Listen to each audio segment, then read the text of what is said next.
अस्सलाम वालेकुम। अपने बच्चों को स्कूल और कॉलेज ज़रूर भेजें। बंदा थोड़ा बहुत जाहिल हो तो चल जाता है, मेरे लेवल की जहालत पे आके फिर रोज़ ज़िल्लत होती है। मुझे अपनी सारी ज़िंदगी में नहीं पता चल सका कि यूट्यूब की वीडियो डबल टैप करके रिवाइंड और फॉरवर्ड की जा सकती है। आप सबका बहुत शुक्रिया जिन्होंने मुझे बताया।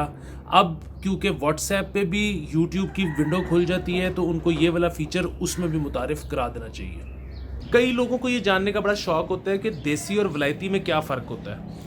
आप लोग नईमुल हक का ट्विटर अकाउंट ज़रा कीनली फॉलो करें, बीच बीच में दिन आते हैं, आपको पता लग जाएगा फ़र्क का। पिछली हुकूमत ने नॉन फाइलर्स के लिए गाड़ी ख़रीदना बहुत मुश्किल कर दिया था। इस हुकूमत ने अपने तीसरे फाइनेंस बिल में नॉन फाइलर्स को 1300 सीसी तक गाड़ी ख़रीदने की इजाज़त दे दी है। मैं अक्सर देखता हूँ कि सीनियर तज्ज़ियाकार जब गलती से उनका कोई तज्ज़िया ठीक हो जाए तो उसको बार बार दिखा दिखा के अवाम की नास मार देते हैं। तो जूनियर तज्ज़ियाकार को इस बात का हक़ क्यों नहीं है? मैं 19 मई 2018 में अली अनसेंसर्ड के EP3 में ये प्रिडिक्ट कर चुका हूँ कि ये तरमीम ही वापस हो जाएगी और ये बात ठीक साबित हो गई। और अब ज़रा आप क्लिप देखें कि मैंने उसमें क्या बात की थी। नए बजट में उन लोगों के लिए गाड़ी ख़रीदना बहुत मुश्किल कर दी है जो कि फाइलर नहीं है। अब देखने वाली बात यह है कि क्या कोई पैरेलल सिस्टम आएगा, जैसे कि विद होल्डिंग टैक्स लगने के बाद मार्केट में पर्ची सिस्टम आ गया था ताकि बैंकों से लेन देन की ज़रूरत ही ना पड़े, या ये कोई पूरी तरमीम ही वापस हो जाएगी। उसकी वजह ये है कि एक तो पाकिस्तान में टैक्स कलेक्शन का एक बहुत बड़ा ज़रिया नई गाड़ियों की ख़रीद है। दूसरा ये कि गाड़ियों की कंपनी से किकबैक सिर्फ हुकूमत नहीं लेती बल्कि पाकिस्तान के हुब्बुल वतन इदारे भी इसमें शामिल हैं।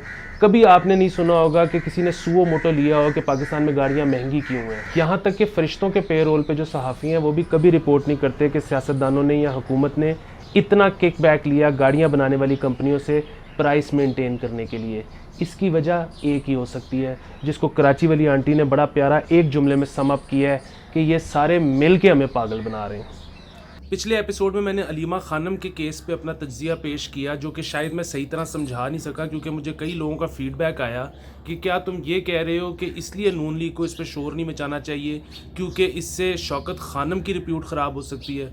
तो ये बात हरगिज़ नहीं है, क्योंकि तज्ज़ियाकार चाहे जूनियर हो चाहे सीनियर, उसका एथिक्स और मोरालिटी से कोई लेना देना नहीं होता, उसको सिर्फ इट कड़का चाहिए होता है। तो मैं सिर्फ नून लीग को हल्की आंच पे रहने का इसलिए कह रहा था क्योंकि अगर इमरान खान ने पकड़ के अलीमा को अंदर तुन दिया, जो कि वो बहुत करने के कैपेबल हैं, तो फिर नवाज़ लीग के पास एक इशू कम रह जाएगा मैच डालने के लिए।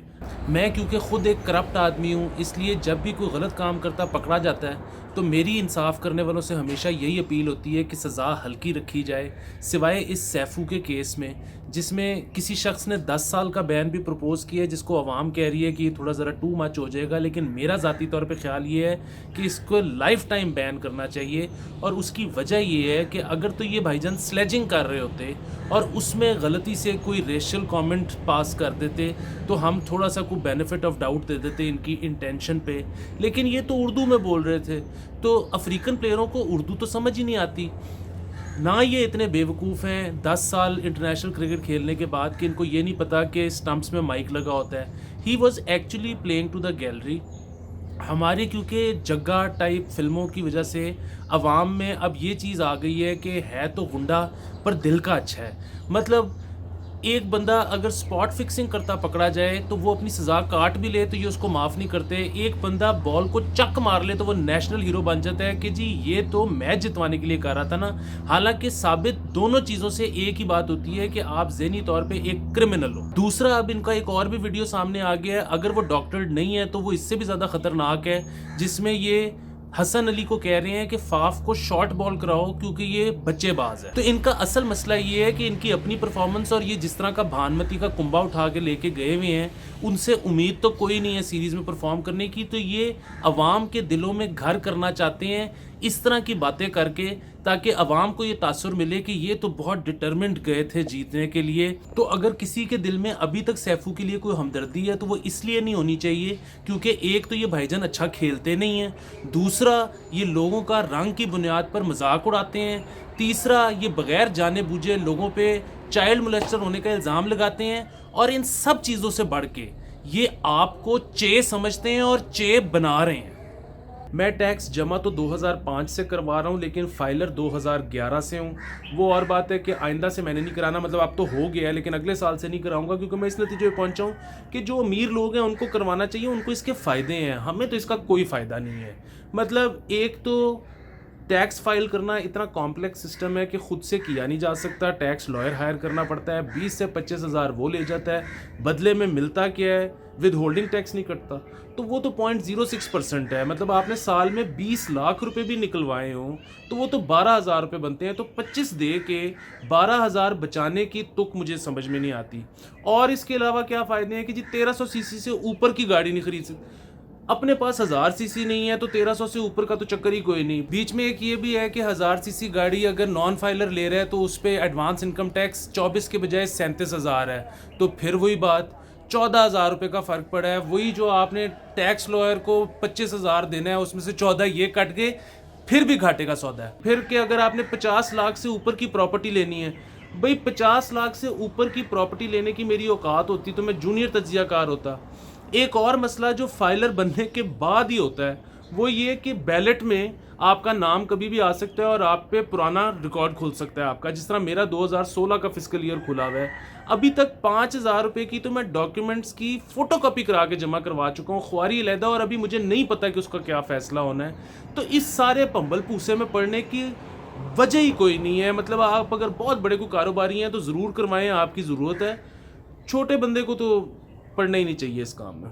ख़त्म करूँगा 2 संजीदा वाक़यात पे। एक तो साहिवाल वाला, हादसाती तौर पे उसकी वीडियो बन गई जिसकी वजह से हमें पता लग गया, वरना कितने ही मुकाबले होते हैं तमाम शहरों और सूबों में, पता नहीं कितनों में गलती होती है, कितनों में जानबूझ के होता है। दूसरा जो लोग क्रिटिसाइज़ कर रहे हैं कि पीटीआई को तो इस वाक़े पर बहुत गाली पड़ रही है, लेकिन मॉडल टाउन सानहे पे नवाज़ लीग को कुछ नहीं कहा जाता।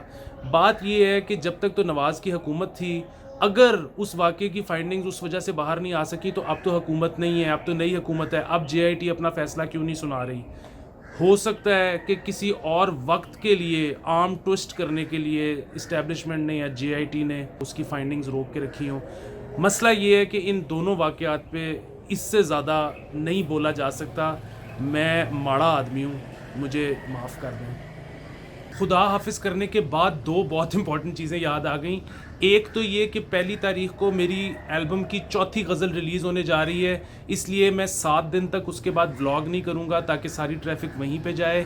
दूसरी चीज़ ये कि आप लोग पसंद भी करते हैं व्लॉग, गालियाँ भी देते हैं, बड़ी अच्छी बात है, लेकिन सब्सक्राइब नहीं करते तो वो बटन तो दबाया करें ना।